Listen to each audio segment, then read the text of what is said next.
Hey, shalom. Welcome to our directed immersion of Hebrew of the Chetuvim, the writings. So today, just kind of on a whim, it's weird. Kohelet's kind of been on my mind. And then one of my students said she recently read through Kohelet on a whim. And she flew through it and enjoyed it. And so I thought, you know what? Maybe we'll do that. At least some of it. Do some of it. Let's start on Kohelet. And Kohelet is, of course, Ecclesiastes. That's the way it's better known among more people. Kohelet in the Jewish community, it's kind of an enigmatic name. But anyway, let's say real quick, Pre'avinu Malkeinu, Tiftach et fi, ki ani achol edaber ach ki ata chotzei hayom hazeh. Tishlachna et birchatecha al kol talmudai Adonai. וכל הדברים האלה אנחנו נברכך בזכות ישוע המשיח. All right, let's get going. If you'd like to support what we're doing, please become a patron over at patreon.com/Hebrew Literacy. It'd be really nice to have you as a monthly supporter. And spread the word. It is possible to learn biblical Hebrew. All right, so here we are. This is Kohelet. So that means something like the preacher, something along these lines. The root is, of course, kahal.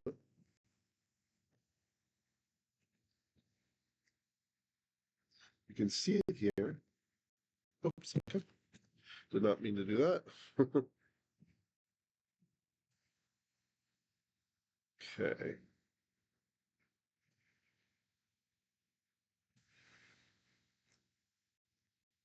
A kof, hey, and lamed, kahal, right? Like a kahal is a congregation, or kihel is like to assemble.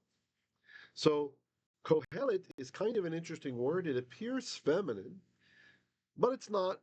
It's about the one who assembles people, or the one who has something to do with the assembly. Rabbi Fox says it's something like one who does something in the assembly, in the kahal, right? So it does something.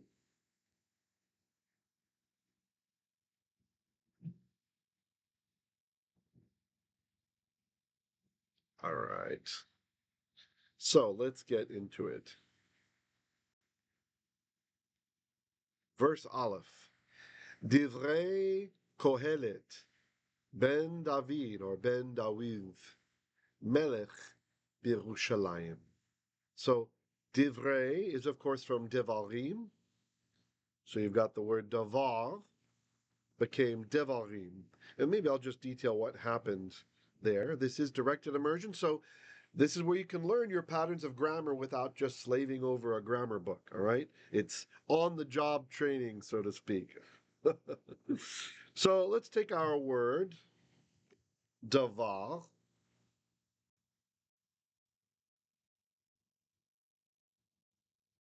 And I've touched on this principle before. By the way, sorry, I am not using my backup microphone. It uses also a strange kind of USB cable, even older than this one. I think it's called USB-B, which is like the square kind. And the one I had was kind of rusty and doesn't look like it's working so much. So we'll get there. You guys yesterday said that you could hear it well enough for learning. It's not really problematic. So I hope that the clipping will not be too bad today. Let's just kind of hope we soar through, yeah? So davar.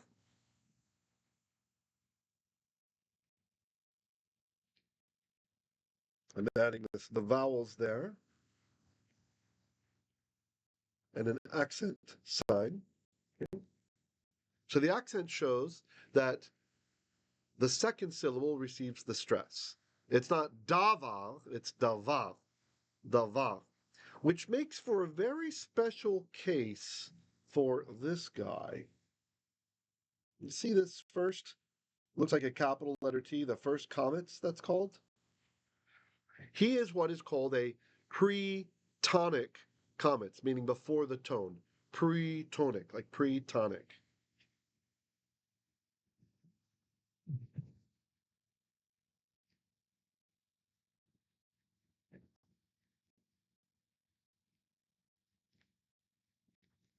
It's a Pretonic Qamets. A pre-gin and tonic Qamets. Qamets. Okay. That's this guy. Right? Because we have our tone, that's that guy, and then this is just before the tone. So if a Qamets is more than one syllable in front of the tone, we no longer call it a Pretonic Qamets. It's just pre-tone if it's right before the accent. Davar. So for example, if you said like me davar, if there was such a word as this, if we said ma davar, the ma would not be pretonic. Ma davar, it's not. So davar, that first Qamets is pretonic. And the second one is a tonic Qamets. It's on the tone syllable. So what happens with a pretonic Qamets is when we add things to the Hebrew, to the word, and usually you stack things on the end to make it plural, right? Or to put a suffix, it belongs to somebody, to put it in the construct state, these sorts of things. The tone likes to move to the end. All right, hold on, I just need someone's trying to contact me. Okay, back. Sorry about that. So if you want to make this word plural, I'll do that over here. We'll put the im on the end, right? So let's do that.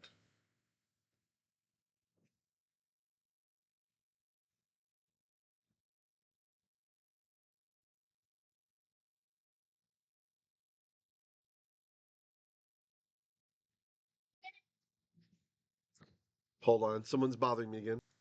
Sorry.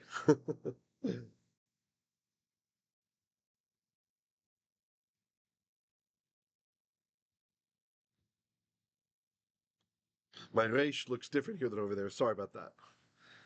All right, and we'll put an im on the end to make it plural.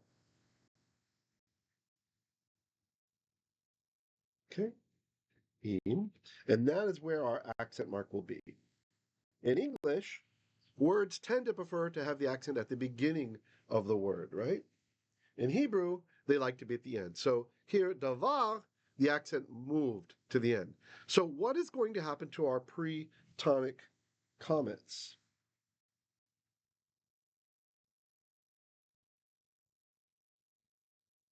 Well, the rule is when the accent moves, the pretonic Qamets becomes a vocal shewa.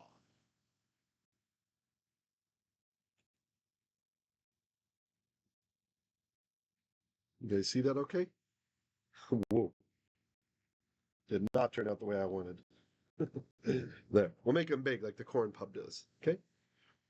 And then what often happens with a tone Qamets is it becomes a patach. It gets flattened down to patach. So davar becomes devarim. Devarim. Not devarim. Careful not to say it that way. Devarim. Words. Word, words. Okay? All right. Now it will be a little bit easier to see what happens up here. Okay. Oh, sorry. That's when the accent's further than the one that's on the tone gets flattened. He doesn't get flattened just yet. Let's. Thought something felt weird about that. There we go. Devarim. Just thinking it's devorim, right? Oh, and Ashkenaz. Okay. So what's going to happen then if we continue to move that accent further away? Well, look what happened now. Now this guy is our new Pretonic Qamets.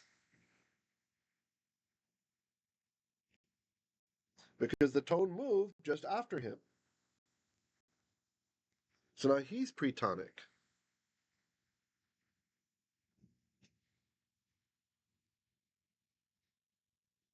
So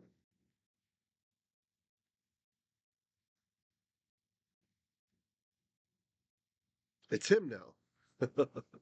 All right, you see? So if we put this in the construct state to say words of, things of, matters of, etc., that tone syllable is going to keep moving away, further and further away. It's going to move beyond, right? Because remember, when you have words in a construct chain, in ancient times they were read as if it was one big compound word. generally speaking, and that's why you have vowel reductions and all that stuff. So let's go. I'll go. Actually, I won't draw it here. I'll draw it up there as we have it in the text. So we now have a construct chain here. Divrei Kohelet.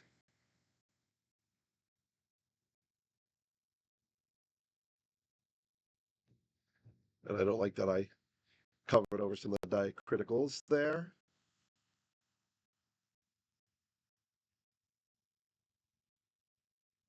Okay, so that's a construct. Okay.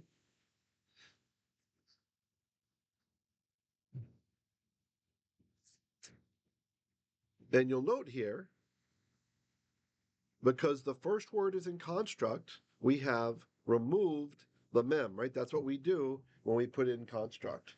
So this guy is going to be knocked out. All right. And you can see we would have had a mem here, but we don't. It's gone, right? It's gone. Instead, we have the A ending. Okay. So words of Kohelet. Words of darshan. Words of, if we interpret it that way, words of preacher. Now you'll notice a lot of times people will say the, and then however we decide to interpret Kohelet, the preacher, right? The congregationalist, something like that. That's because this is a very rare title. It is a title, but because it's so rare, it's kind of taking on the feeling of definiteness, so that you could say the words of the Kohelet, right? Now, who's the Kohelet? Ben David Melech Birushalayim.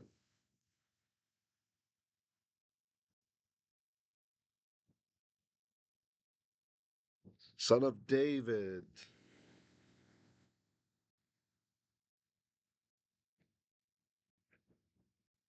Proper name. And actually, you know what, with David? I think I'm going to do a little bit differently this time. I think I'm going to do this with my proper nouns. Yeah, why not? I can almost see it clearly.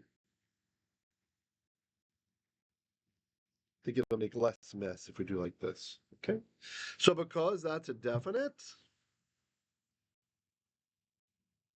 it's not any old person, it's David. We will impart that definiteness to the entire chain. In this case, just one word. Also, you'll note that it's Ben, not Bane. So the way that you write son, the lexical form, is Bane.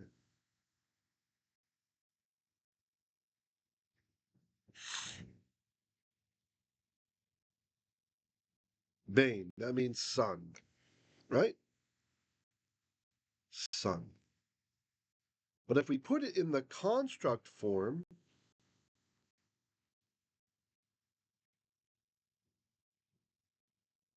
where the accent has moved away and it was read as if it was one word, that longer vowel, just like the Pretonic Qamets, became a schwa, and that's what I forgot to point out. I wanted to show you. See that happen here. Notice it's, let me zoom in. You'll notice here, it's now a vocal shewa. The Qamets that was over here, this guy, it was pretonic and the accent moved, so he becomes a schwa again. Only the problem is then you have two schwas in a row, and you can't start a word with two schwas in a row. So the first one lengthens to a chireq. Okay? So that's what has happened over there. That's why it's spelled this way with the chireq there. If that's too much, if you're kind of on overload, no problem. I'm just trying to give some information for everybody. So all our different levels of learners are soaking up some stuff, getting some stuff directly from scripture as our examples rather than just some contrived sentences or something. So davar became devarim, became divrei, right?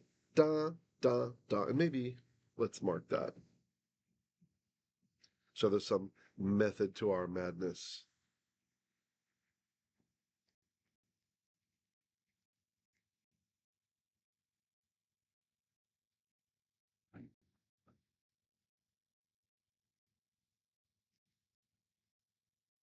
Okay. Started here, went over there, and then up to where we start our text.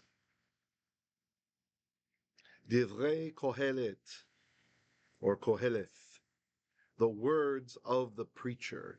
That's what it feels like to me. The words of the congregationalist, right? The one who's assembling people and then sharing a message with them.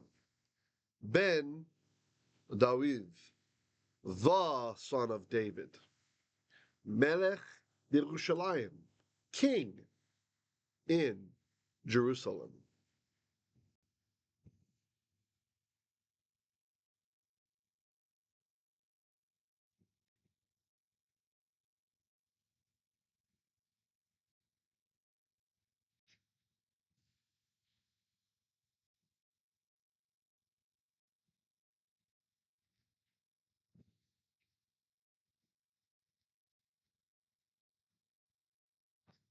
All right.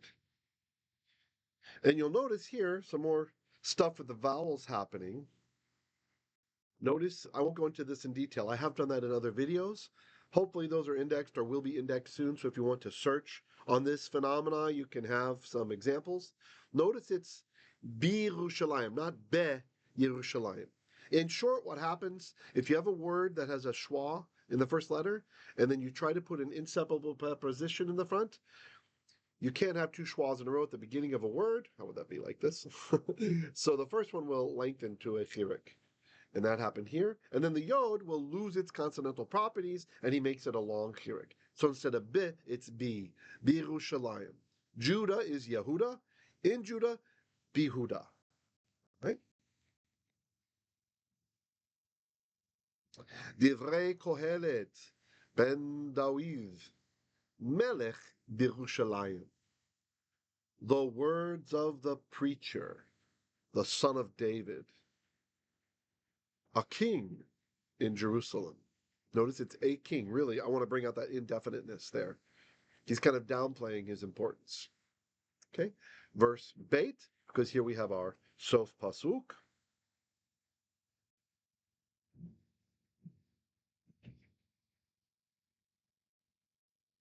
Marking the end of the verse,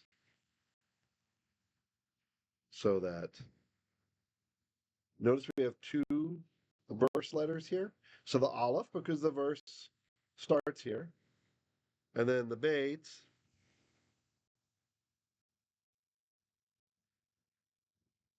right here. Okay, kind of hard to see that, isn't it?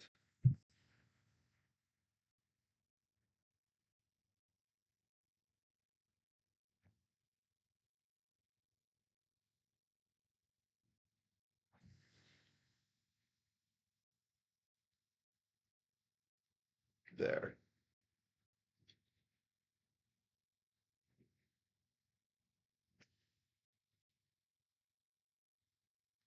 All right.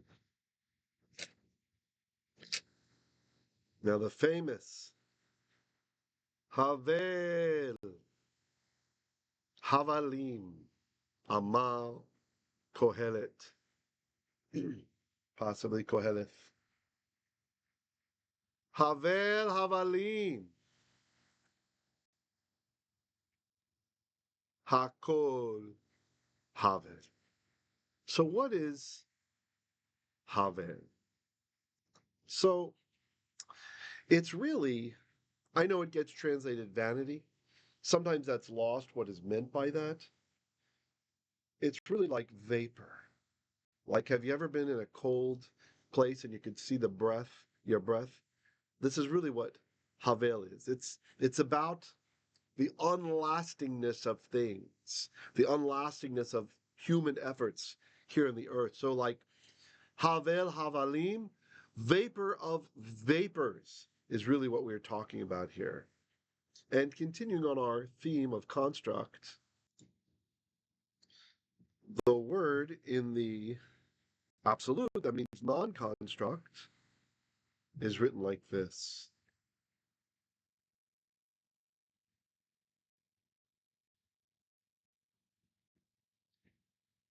Heder. It can also mean breath, by the way, right? So The example I gave of your breath on a cold morning really captures it. And you'll note the vowels, the seghol, heaven.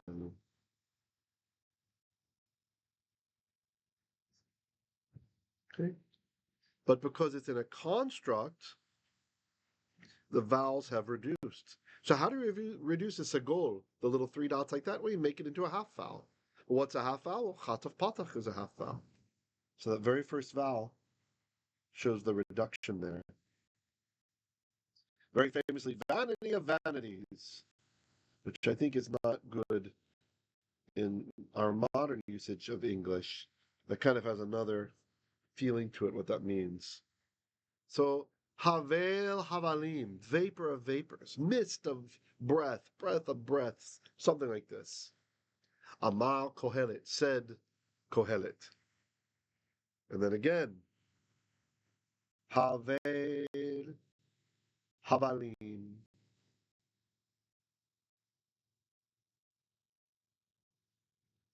Vapor of vapors. Hakod havel. The all. The all literally is what he's saying here. The all. The everything. Our definite article from ancient hal.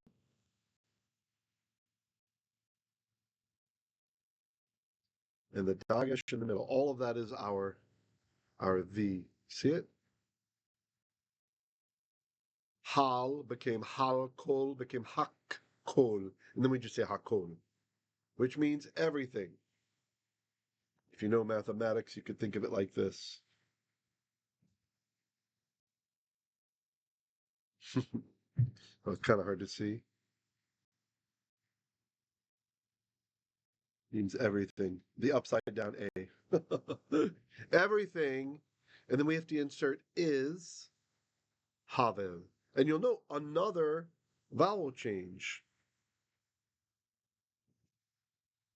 here. Well, this is because our friend, the saluk, that vertical bar at the end there, he lengthened the seghol to which is a short vowel, to a long vowel, qamets, the havel. You don't have to remember all of these vowel changes. I'm just hoping that it will be useful for people. And especially, I kind of recommend that when you're ready for it, if you're not ready for it, just let it squash over you right now. Look at the other patterns. Try to recognize verbs. Try to recognize some words you know. Granted, Kohelet tends to be a bit more advanced, but I think it's nice to keep Thursday as kind of our advanced day, dealing with more difficult scriptures. All right. Divrei Kohelet ben David, melech Yerushalayim. The words of the Kohelet, the son of David, a king in Jerusalem. Verse 2. Havel havalim, amar Kohelet. Havel havalim, hakol havel, vapor of vapors, said Kohelet. And then, in Hebrew parallelism, he's probably teasing out another aspect of the word here. So maybe breath of breaths. Everything is just a breath. Everything is vapor.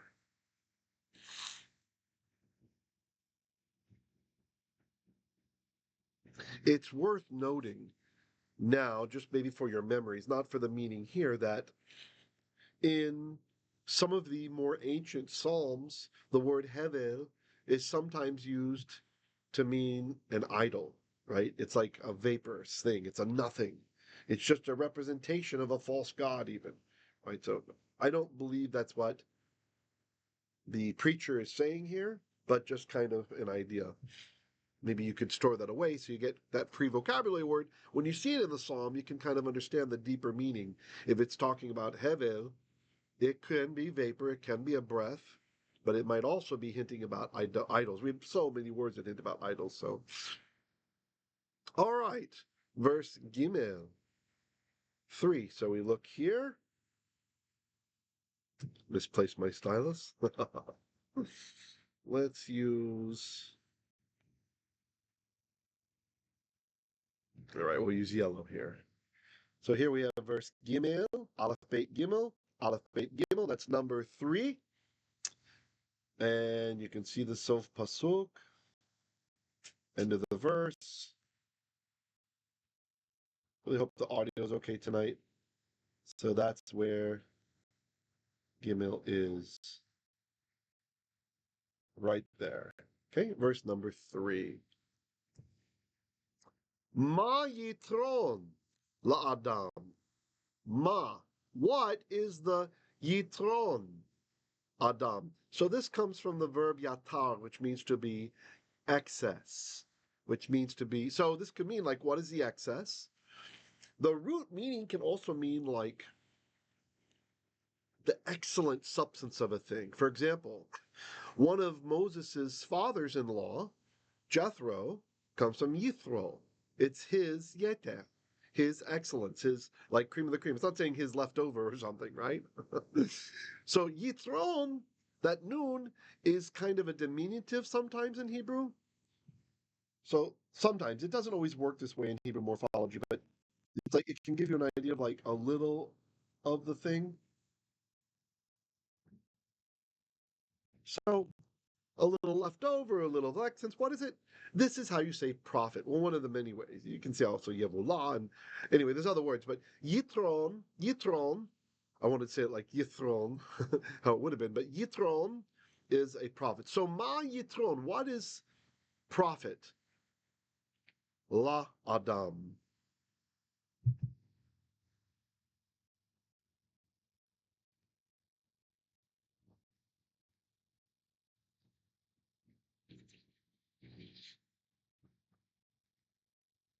To man.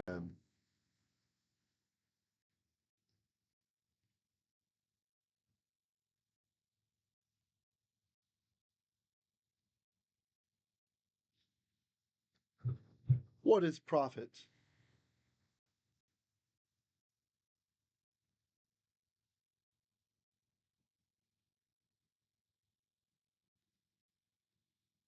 To Adam.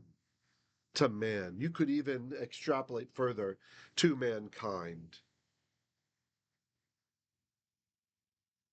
Bechol amalo.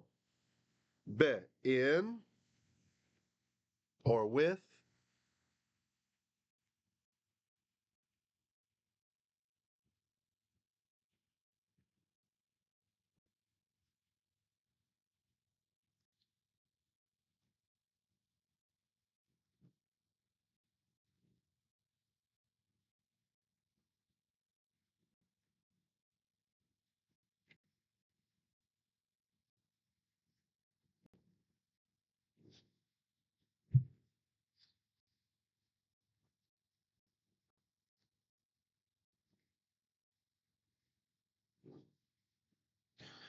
Chol, all. And by the way, you notice it's kol, right?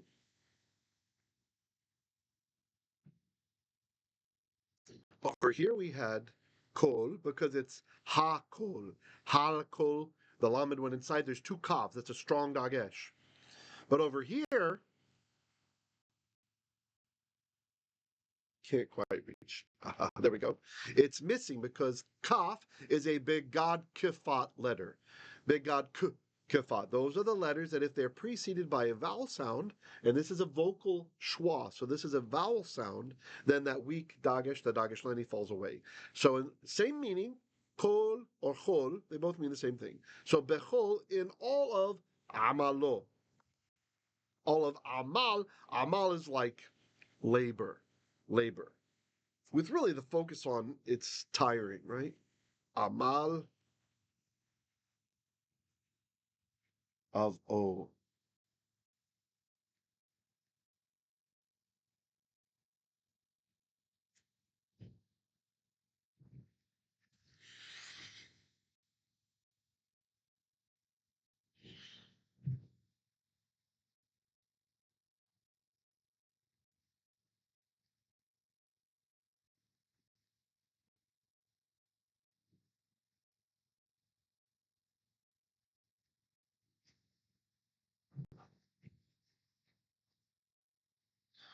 Learn your suffixes. If you have not learned your pronominal suffixes, you really need to do that. I have a video on that in my grammar snippets. All right, you can learn the suffixes because they're everywhere. I mean, that's probably better vocabulary than ko amar, thus saith. Okay, so let's repeat. Ma yitron, what is the advantage? It feels like advantage also. What is the advantage or what is the profit? La adam, for man, for the man, for humanity, for mankind. Bechol,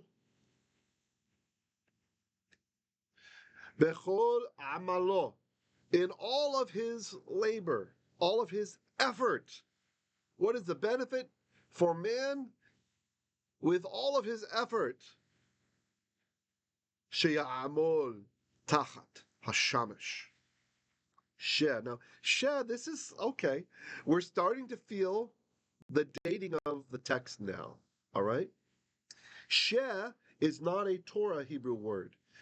All of my Hebrew students, you know, those of you who've been in my actual grammar classes or those of you who've been doing immersion, you probably feel this by now. Our focus is on Torah Hebrew first. That's your foothold, oomph. And then, as you start to get into the other dialects, the other feelings, the other tribal usages of the language and such, fine. Now we're doing that. She is not Torah Hebrew. This is later biblical Hebrew. She, let me mark him.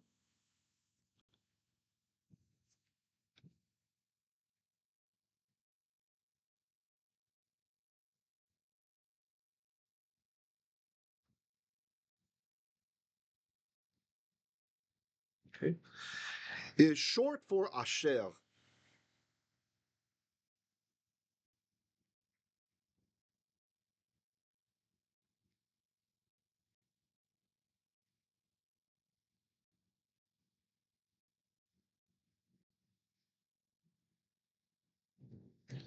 And you can kind of see how it works.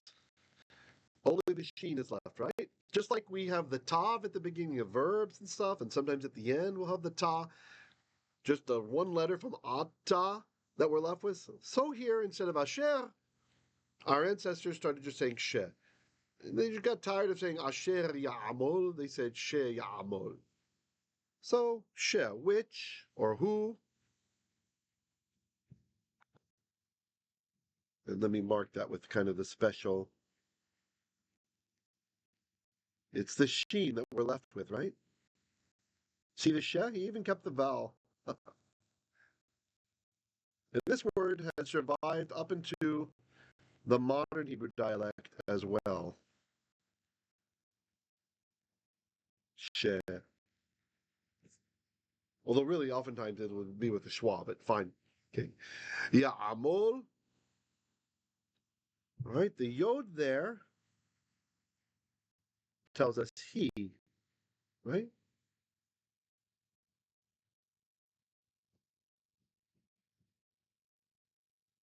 Preformative on the verb. And then look here. Over there, we've got amal, which is a noun, like his labor. And here we have, or his toil, right? Yeah, more like toil. I was trying to think how to explain it. It's got the feeling of hard work, not just like sitting at a computer. La, la. It feels more burdensome than that to me.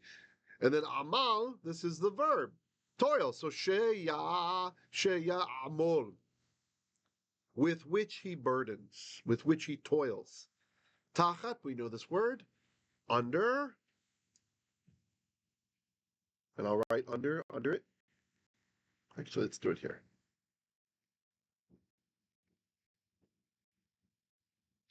Tachat hayam, tachat hayam. I don't remember all the words. Under the sea. Tachat hayam. Okay, anyway, so under hashamish. The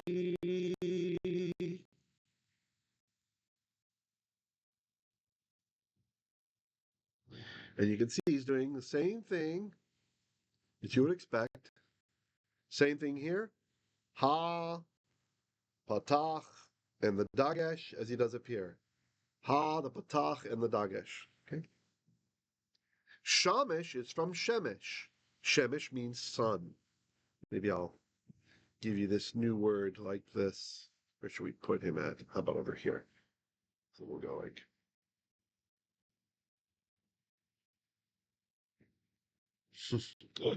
maybe something like that.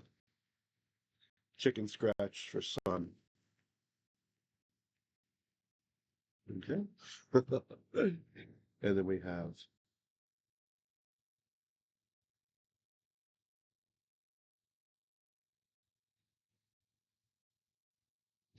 and he's usually written with these vowels.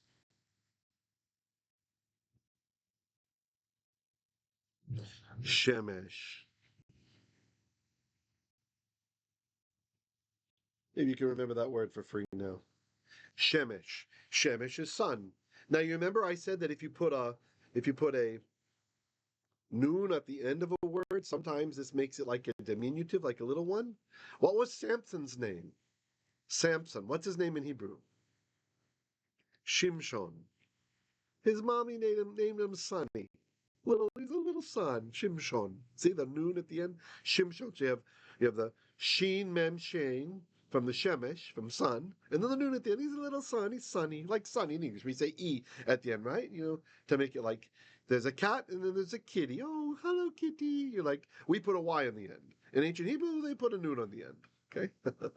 Not to be confused with the so-called paragogic noon we've talked about before, being like an exclamation point and such. All right, any questions or comments? Now, I will point out also, look what's happening. Just like we have up above here, Hevel became Havel because it's got that siluk, it's the strong punching accent because it's the last word in the verse. Also here, Shemesh became Shamish. Exact same phenomenon happening. And you don't have to remember this, but some people like to know what's going on. Why are the vowels changing? And if you like to compose like praise and worship music, and I recommend biblical Hebrew. I got to tell you, it's a pet peeve of mine. I don't know. A lot of people like it, but I cannot stand praise and worship in modern Hebrew, or they just take like some nice English praise and worship song and then they put it in modern Hebrew. Like, why would you do that when biblical Hebrew is available? We have the language of the Psalms, and you're gonna like bastardize it into modern. I understand you can just punch it into Google and it spits out the modern Hebrew, the flavorless. Okay, fine, but in my opinion, if you're going to do praise and worship, do it right. Take the time, put it into the language of Tehillim. So if you like that, if this is one of your goals, or to pray like in biblical Hebrew and all that kind of stuff, then you can learn about these things, about the pausal form, right? Shemesh becomes Shamish, Hebel becomes Havel, Melech becomes Malech, etc., etc., etc., right? So, all right. You don't have to know it. It's just there if you like it, if you're interested in it. All right. Now, I think that's a good stopping place to handle 3 verses. Maybe I'll just give a quick preview. Dor holech v'dor ba. A generation goes and a generation comes. V'ha'aretz le'olam. While the world is forever. Don't confuse olam. Olam in biblical Hebrew doesn't have the meaning of universe or world, as in the wonderful song Adon Olam Asher Malach B'Terem Kol Yitziliva. Anyway, I know some of you like that song. Lord of the universe, right? Master of the universe. Not He-Man, but God. But in the Bible, olam has not yet developed to that dialect's meaning of universe or world, and it just means eternity. All right. So let's read verse 3 again, since I think I did all the other verses twice. Maybe let's do it like this.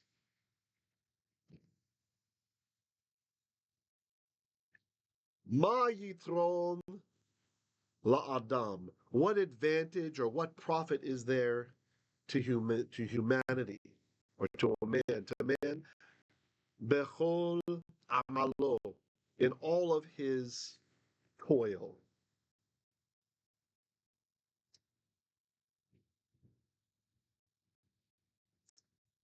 sheya'amol, with which he toils, tachat, under hashamish, the sun. All right, guys. I really hope it was good for you tonight. Hope you're enjoying Kohelet. This should be a fun journey. I'm not promising we'll go through it all, but why not? If everybody likes it, we can do it. True, it's not Tehillim, it's not Psalms anymore, but it is very beautiful as well. The language is beautiful. The satire is lovely. Lots of good stuff in Kohelet. Hope you guys, plus just to be handling it, I think is pretty nice, pretty fun. I hope you guys will enjoy it. Are there any comments or questions before I end this?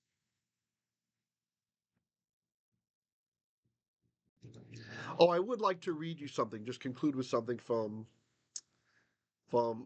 Rabbi Michael Fox, not to be confused with the actor, not Michael J. Fox, but Rabbi Fox. He shares that according to Rav Binyamin ben Levi in Qoheleth Rabbah, that's the midrash with the name of Kohelet on it, Chazal were concerned that the verse could have an inclination to heresy, right? Specifically verse 3, right? That people would misunderstand and attribute it to Torah study. Like, what is the profit in toiling in the Torah? Upon rethinking it, they noted that Kohelet did not say in all toil, but literally, bechol amalo, in all toil of him. You see? In contrast, the Torah's toil, labor in the toil, is profitable. All right? Shalom, shalom. You guys have a great rest of the day. Be blessed. If there's any authority at all, I speak blessing and prosperity and joy and shalom over you and your household. Be well. Shalom, shalom.